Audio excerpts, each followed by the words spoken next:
Do you recognize this number series? No?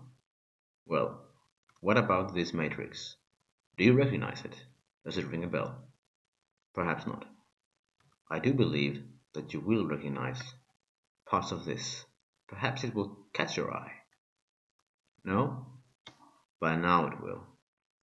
What we were looking at were a way of encoding letters in the alphabet by using integer vectors. We can decode and we can show. Now we have chosen to show and decode the 4 first letters in the alphabet. As these are matrices, we can apply operations on this. We can double the size. We could quadruple it if we wish. We can also perform rotations. This is a clockwise rotation. We can chain this several times. It gets boring, and if we would like to do it more than one time, we might as well use the power operator. We can also ask ourselves by using this, now what letters will look the same when they are rotated around the horizon, around the horizontal? This is a vector, a Boolean vector, which allows me to pick the letters B, C, D, E, etc. The same thing can be done for reflection along the vertical or along the diagonal.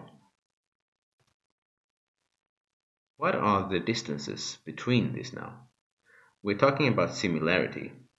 If I want to go from one letter to the other using this encoding of integer vectors, I do need to add or remove elements.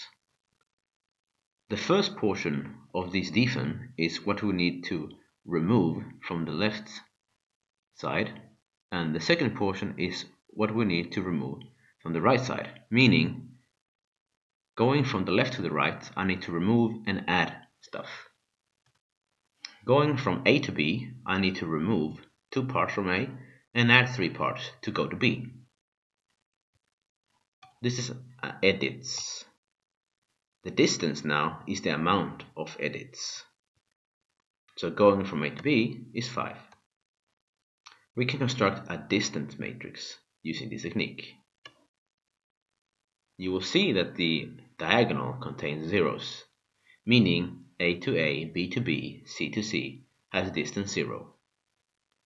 Let's add some letters to make this easy.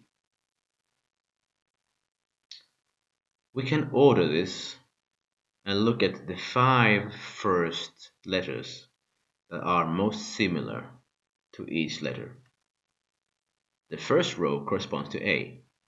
Most similar to A in our encoding is P, then R, then F, then H, and lastly B, or the 5 firsts. Going downwards, the last row corresponds to Z.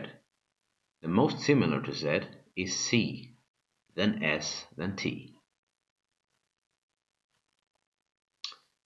Given these 5 most similar, what is the distribution of letters?